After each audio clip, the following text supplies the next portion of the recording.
Hello students, good evening, hope you fine. आज हम पढ़ने जा रहे हैं एनिमल टिश्यू।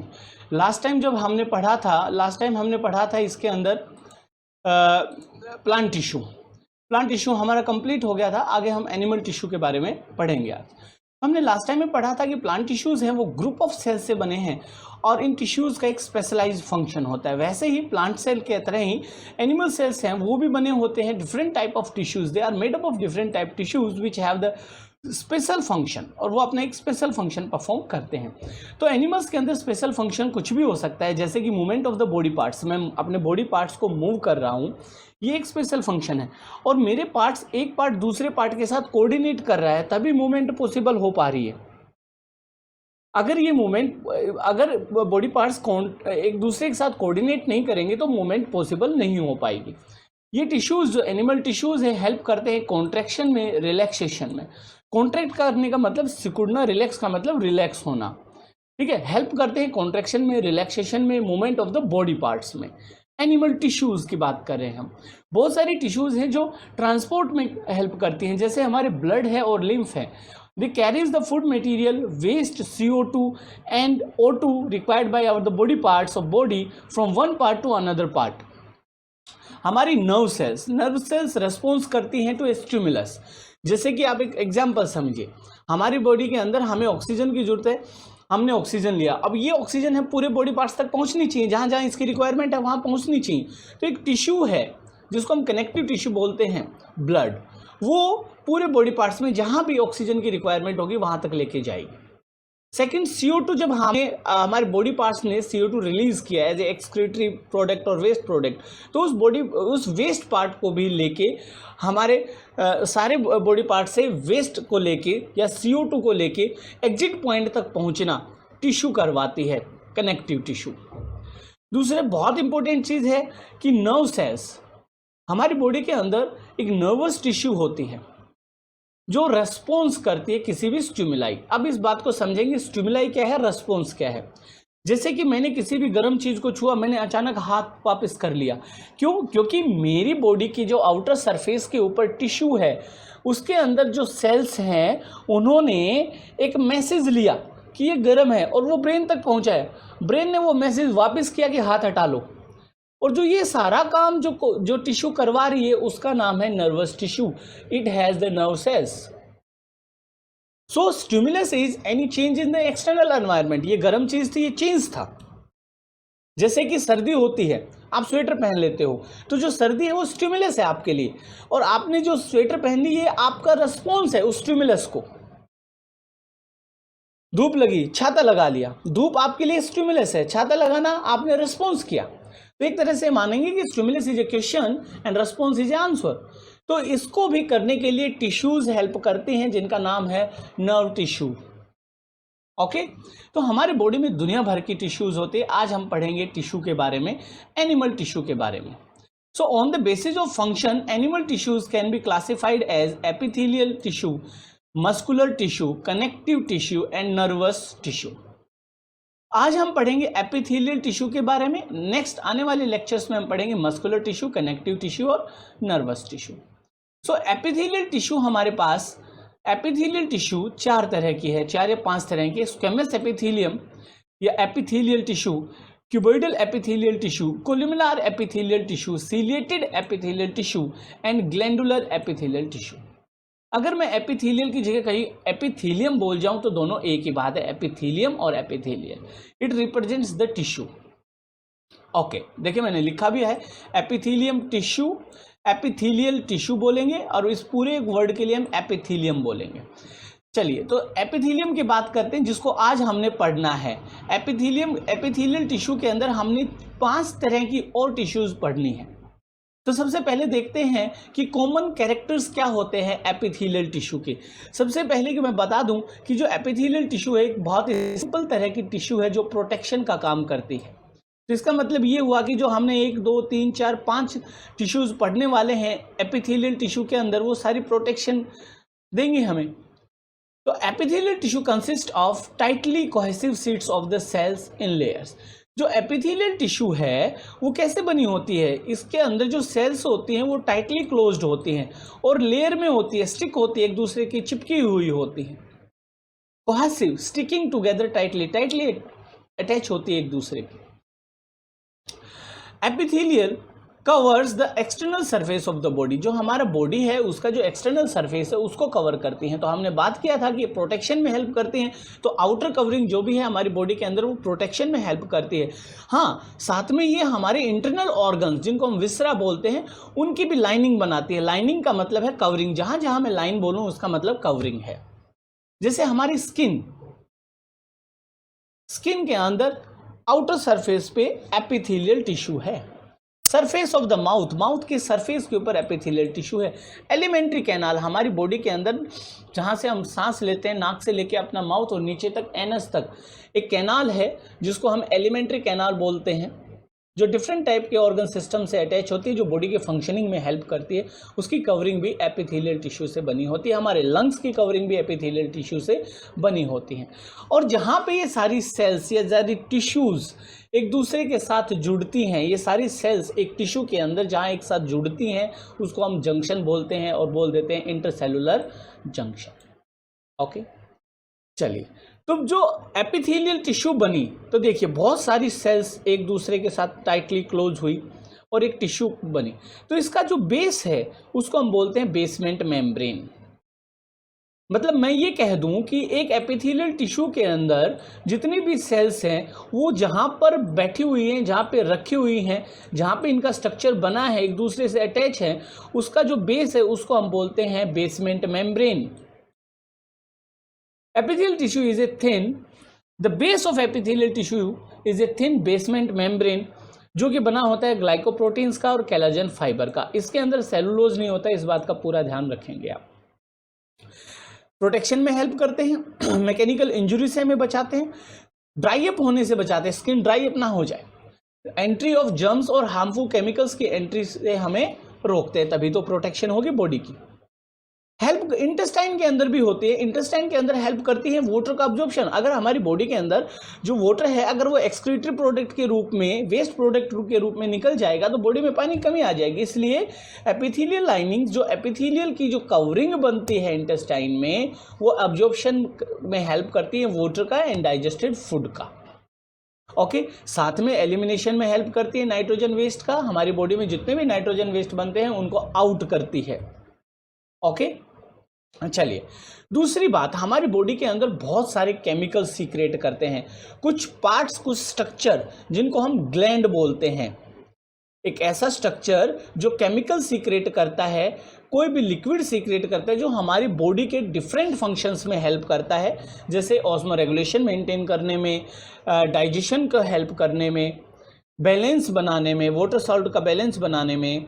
तो वो सारे जो केमिकल्स रिलीज होते हैं वो एक पर्टिकुलर स्ट्रक्चर से रिलीज होते हैं जिसका नाम ग्लैंड है। तो बहुत सारी एपिथेलियल टिश्यूज ऐसे हैं जो उस ग्लैंड की फंक्शनिंग में या उस ग्लैंड के बनने में या उस ग्लैंड की कवरिंग के लिए हेल्पफुल होते हैं। चलिए, तो आज हम पढ़ते हैं टाइप ऑफ एपिथेलियल टिश्यूज। तो हमारा फर्स्ट पार्ट जो इस लेक्चर का है वो एपिथेलियल टिश्यूज के बारे में। आज हम सारी एपिथेलियल टिश्यू ही पढ़ेंगे, उसके बाद हम नेक्स्ट पोर्शन पे चलेंगे। चलिए, तो सबसे पहले है बेटा squamous epithelium. Squamous epithelial tissue, ये देखिए डिफरेंट टाइप ऑफ सेल्स हैं, ये बहुत सारी सेल्स हैं। ये सेल्स क्लोजली एक दूसरे से अटैच हैं और इनका जो बेस है वो है बेसमेंट मेम्ब्रेन। इनके अंदर न्यूक्लियस भी है, साइटोप्लाज्म भी है। तो स्क्वेमस एपिथेलियम का जो स्ट्रक्चर है वो बहुत ही पतला है, थिन है, फ्लैट है, इरेगुलर शेप है और वो एक दूसरे में फिट हैं। जैसे घर में जब टाइल लगाते हैं तो एक टाइल दूसरी टाइल के साथ फिट हो जाती है ना, तो एक दूसरे के साथ क्या है, फिट हैं। और जब एक सेल दूसरे के साथ टाइल की तरफ फिट हो जाती है उसको बोलते हैं पेमेंट एपिथेलियम। पेमेंट एपिथेलियम तो ये दो तरह की होती है, एक होगी सिंपल स्क्वेमस एपिथेलियम और एक होगी आपकी स्ट्रैटिफाइड स्क्वेमस एपिथेलियम। हम बात कर रहे हैं स्क्वेमस एपिथेलियल टिश्यू की, तो ये दो टाइप की होगी। अगर मान लीजिए स्क्वेमस एपिथेलियल टिश्यू के अंदर जो सेल्स हैं वो थिन हैं, फ्लैट हैं और बहुत ही पतली कवरिंग बनाती हैं, तो उसको हम बोलते हैं pavement epithelium. Squamous epithelial tissue जो बहुत पतली है, थिन है, फ्लैट है, डेलिकेट है, सॉफ्ट है, ऐसे स्क्वेमस एपिथेलियम को हम बोलते हैं पेमेंट एपिथेलियम। अगर ये टिश्यू, इस टिश्यू के अंदर जो सेल्स हैं वो एक दूसरे के साथ बहुत ज़्यादा लेयर्ड स्ट्रक्चर बनाती है, मल्टी लेयर्ड स्ट्रक्चर बनाती हैं, उसको हम बोलेंगे स्ट्रैटिफाइड स्क्वेमस एपिथेलियम। ओके, तो जो हमारी सिंपल स्क्वेमस एपिथेलियम है वो प्रेजेंट होती हैं हमारी ब्लड वेसल्स की लाइनिंग में, सिलोम में, यूरिनरी ट्यूब्यूल्स के अंदर, एल्विलाई ऑफ लंग्स के अंदर। लंग्स के अंदर एयर स्पेस होते हैं छोटे छोटे, जिनको हम एल्विलाई बोलते हैं, जो एक्सचेंज ऑफ O2 और CO2 में हेल्प करते हैं। यूरिनरी ट्यूब्यूल्स वो ट्यूब लाइक स्ट्रक्चर होते हैं जो फिल्ट्रेशन में हेल्प करते हैं, यूरिन को लेके आते जाते हैं। ओके, सिलोम कैविटीज स्ट्रक्चर्स होते हैं। चलिए, स्ट्रैटिफाइड स्क्वेमस एपिथेलियम कहाँ प्रेजेंट होगी? हमारी स्किन में, हमारी बक्कल कैविटी के अंदर, मुंह के अंदर, हमारे फेरिंग्स, ये नोज है, नोज के अंदर यहाँ पीछे नेक्स्ट चैप्टर में पढ़ाएंगे, एलिमेंट्री कैनाल का एक पार्ट है फेरिंग्स। इसोफेगस में ये जो हमारा पाइप है पूरा जो हमारे पेट तक जा रहा है, इसोफेगस बोलते हैं इसको। एनल कैनाल में जहाँ से वेस्ट का आउट होता है उसकी कवरिंग। फीमेल्स के रिप्रोडक्टिव पार्ट वेजाइना में, यूरेथ्रा में। ओके, तो इन सब की जो कवरिंग है, इन सारे बॉडी पार्ट्स की जो कवरिंग है वो स्ट्रैटिफाइड स्क्वेमस एपिथेलियम की बनाती है, जो हेल्प करती है प्रोटेक्शन में, मैकेनिकल इंजरी में, एंट्री ऑफ जर्म्स में, केमिकल्स में, एक्सक्रीशन में, गैसेस एक्सचेंज में, सिक्रेशन ऑफ फ्लूइड में, सब में हेल्प करती है। Next is cuboidal, cube like cells. ये मैंने डायग्राम बनाने की कोशिश की है। क्यूब लाइक, इसके अंदर न्यूक्लियस है, साइटोप्लाज्मा है, ये सीमेंटिंग सब्सटेंस है। सीमेंटिंग सब्सटेंस का मतलब कि जो दो सेल्स को आपस में जोड़ता है, और लास्ट में बनाया है basement membrane. So it's a cube like structure cells जो ग्रुप होके क्यूबोइडल एपिथेलियल टिश्यू बनाती हैं। ये बाहर से दिखने में आउटलाइन इनकी पॉलीगोनल है, लेकिन अगर हम क्रॉस सेक्शन देखेंगे, साइड्स बाहर से देखेंगे ऐसे देखेंगे हमें पॉलीगोनल दिखेंगे, लेकिन ऐसे करके देखेंगे, क्रॉस सेक्शन देखेंगे तो हमें स्क्वायर में दिखेंगे। हमारे स्लेवरी डक्ट्स में देखिए, यहाँ पे हमारे स्लेवरी ग्लैंड्स होते हैं जिससे पानी आता है, मुंह में सलाइवा आता है, थूक जिसको हम बोलते हैं, और वो जो छोटे छोटे पाइप्स होते हैं जो इस सलाइवा को हमारे मुंह के अंदर सीक्रेट करते हैं, उनको डक्ट्स बोलते हैं। उनकी जो कवरिंग है क्यूबोइडल एपिथेलियल सेल्स की बनी होती है, या क्यूबोइडल एपिथेलियम की बनी होती है, टिश्यू की बनी होती है। हमारे पैंक्रियाटिक डक्ट्स की, स्वीट ग्लैंड्स के पसीना जैसे निकलता है, जैसे पसीना निकल रहा है, ये हमारे ग्लैंड से निकल रहा है, इसकी कवरिंग भी क्यूब लाइक स्ट्रक्चर सेल्स बनाती है, जिनको हम क्यूबोइडल एपिथेलियम बोलते हैं। ओके, ये ओवरीज में प्रेजेंट होती हैं, और स्पर्म प्रोड्यूसिंग ट्यूब्यूल्स के अंदर, ह्यूमन मेल के अंदर जो स्पर्म्स, जो ट्यूब स्पर्म से लेके आते हैं। स्पर्म क्या है? गैमेट है मेल का, एग गैमेट होता है फीमेल का। तो उनकी जो कवरिंग है वो भी टिश्यूज बनाएंगी, क्यूबोइडल टिश्यूज बनाएंगे। It helps in protection, secretion, absorption of and the gamete formation. Next one is columnar epithelium. Columnar, column like, pillar like cells, जो बड़ी भी होती हैं, चौड़ी भी होती हैं, जिनके अंदर न्यूक्लियस इलोंगेटेड होता है। क्वेश्चन आ सकता है, बहुत इंपॉर्टेंट है, प्लीज मेरी कोई भी बात हल्के में नहीं ले। लास्ट टाइम जो NTSC का हमारा पेपर आया था उसमें 14 क्वेश्चन थे, 14 के 14 आपके नोट्स के अंदर लिखे हुए थे।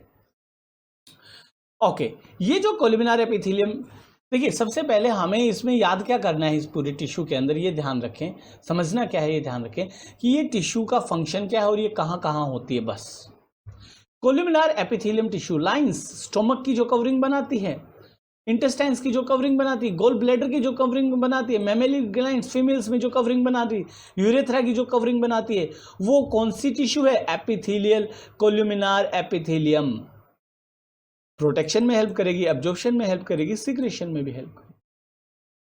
ओके, मेन काम क्या है कोलुमिनार एपिथेलियम का कि इंटेस्टाइन की जो कवरिंग बनाती है वो हेल्प करती है वाटर और डाइजेस्टेड फूड को अब्जॉर्ब करने में। ये देखिए मैंने स्ट्रक्चर बनाया, न्यूक्लियस है, साइटोप्लाज्मा है, ये इसका बेसमेंट मेम्ब्रेन है, पिलर लाइक सेल्स है। Okay, next is ciliated epithelium. Ciliated epithelium को समझना बहुत आसान है। देखिए मैंने क्या कहा, इसके अंदर साइटोप्लाज्मा था, साइटोप्लाज्मा क्या हुआ, बाहर आ गया, थ्रेड लाइक स्ट्रक्चर बना दिया, इन थ्रेड लाइक स्ट्रक्चर्स को मैंने सीलिया बोल दिया। This epithelium consists of cuboidal cells, cube-like structure cells here, that bears the outgrowth of thread-like structures called cilia on the surface. Cilial outgrowth बन जाती हैं। ये जो cilia है ये किसके outgrowth है? इसके अंदर जो साइटोप्लाज्मा होता है वो ही बाहर निकल जाता है।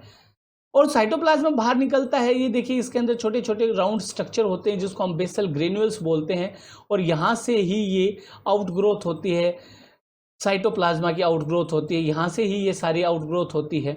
तो बेसल ग्रेन्यूल से सीलिया ओरिजिनेट होते हैं। ओके, कहाँ पर प्रेजेंट होगी? यूरिनरी ट्यूब्यूल्स की के पास जो लाइनिंग है, lining of the urinary tubules of kidney, kidney के अंदर यूरिनरी ट्यूब्यूल्स होते हैं जो फिल्ट्रेट में हेल्प करते हैं, फिल्ट्रेशन में हेल्प करते हैं। स्पर्म डक्ट्स में जो डक्ट्स स्पर्म को लेके जाते हैं उनकी जो कवरिंग होती है वो बनी होती है इनसे। नेसल पैसेज में हमारे नाक से जो सांस लेके गई, इसके पूरी जो अंदर की कवरिंग है वो क्यूबिडल्स एपिथेलियल सेल से बनी हुई होती है, एपिथेलियल टिश्यू से बनी हुई होती है। फैलोपियन ट्यूब्स के अंदर, फैलोपियन ट्यूब्स वो ट्यूब्स होती हैं जहां ओवरीज से एग आता है। चलिए, helps in the movement of mucus. Mucus यहाँ एक समझने की चीज है। म्यूकस को आप मानोगे एक चिकनाई। हमारी बॉडी के पार्ट्स के पास ट्यूब्स के अंदर जितने भी ट्यूब्स हैं उसके अंदर म्यूकस होना चाहिए ताकि इजी फ्लो हो सके। यूरिन के में हेल्प करती है, एग्स के फ्लो में हेल्प करती है, स्पर्म के फ्लो में हेल्प करती है। क्यों कर रही है? क्योंकि ये म्यूकस भी सीक्रेट कर रही है, एक तरह से म्यूकस को रिलीज कर रही है। रिलीज नहीं बोलेंगे, म्यूकस प्रेजेंट होता है इसके अंदर। चलिए, और cerebrospinal fluid in particular direction. तो जो हमारे फ्लूइड है, जो हमारे बॉडी के अंदर, ब्रेन के अंदर, स्पाइनल कोड के अंदर जो फ्लूइड होता है उसको सेरिब्रोस्पाइनल फ्लूइड बोलते हैं, जो हेल्प करता है प्रोटेक्शन वगैरह में। ओके, सो क्यूबिडल एपिथेलियल टिश्यू आपको समझ में आया, क्यूब लाइक सेल से बना होता है। अब इसकी क्या स्ट्रक्चर होते हैं, क्या शेप है, आपको याद रखते हैं। Next is glandular epithelium. Glandular word से याद आया हमें glands. Glands are the structures which secrete some secretion. वो सीक्रेशन कोई लिक्विड है, कोई केमिकल है जो हमारी बॉडी को मेंटेन करने में, जो हमारी बॉडी की एक तरह से हेल्प करता है डाइजेशन के लिए भी, प्रोटेक्शन के लिए। बहुत सारे डिफरेंट फंक्शंस हैं इन केमिकल्स का जो हमारी बॉडी के अंदर कंट्रोल एंड कोऑर्डिनेट करेगा। So glandular epithelium, the epithelium consist of columnar cell. इसके अंदर भी कोलुमिनार सेल्स ही होती हैं, लेकिन इनका फंक्शन बदल जाता है, ये सीक्रेट करते हैं केमिकल्स। तो जो केमिकल सीक्रेट करते हैं उनको ग्लैंड्स बोलते हैं। तो सीधी सी बात है, जो ग्लैंड्स की कवरिंग बनेगी वो ग्लैंडुलर एपिथेलियम से बनेगी। जो हमारे ग्लैंड्स हैं, फॉर एग्जाम्पल जैसे gastric glands, pancreatic tubules, intestinal glands, ये कुछ ना कुछ केमिकल सीक्रेट करते हैं जो हमारे सिस्टम के लिए बहुत ज़रूरी होता है। तो देखिए, मैंने सीलिएटेड कोलुमिनार सेल बनाया है, मैंने इसको बेसल ग्रेन्यूल यहाँ दिखा दिए थे, आपको सीलिया है।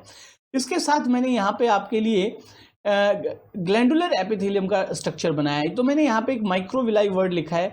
ये सीलिया का ही छोटा रूप होते हैं, फिंगर लाइक प्रोजेक्शंस होते हैं जो अब्जॉर्प्शन में हेल्प करते हैं, जो किसी भी चीज़ को अब्जॉर्ब करने में हेल्प करते हैं। इसके अंदर मैंने एक ग्लोबुलेट सेल बनाई है। ये भी एक कॉलम शेप्ड सेल है जो हमारी रेस्पिरेटरी और इंटेस्टाइनल ट्रैक्ट के अंदर मिलती है। रेस्पिरेटरी ट्रैक और हमारे जो इंटेस्टाइनल ट्रैक है उसके अंदर मिलती है, जो सीक्रेट करती है कुछ कंपोनेंट्स ऑफ म्यूकस, जो म्यूकस प्रोड्यूस करती है, चिकनाई प्रोड्यूस करता है, जो इजी फ्लो हो जाए। सो ये था आज का हमारा एपिथेलियम टिश्यू का इंट्रोडक्शन। आई होप आप लोगों को समझ में आया होगा। फिर भी अगर कोई दिक्कत है तो आप मेरे से पूछ सकते हो। तो आज हमने एपिथेलियल टिश्यू कंप्लीट कर लिया। नेक्स्ट चैप्टर में हम मस्कुलर टिश्यू यूज़ करेंगे, फिर कनेक्टिव और नर्वस। तो आने वाले 3 लेक्चर्स में हम ये चैप्टर कंप्लीट कर देंगे। अगर कोई भी दिक्कत आती है तो आप मेरे को कॉल कर सकते हैं, व्हाट्सअप करते हैं। Thank you very much, have a nice day.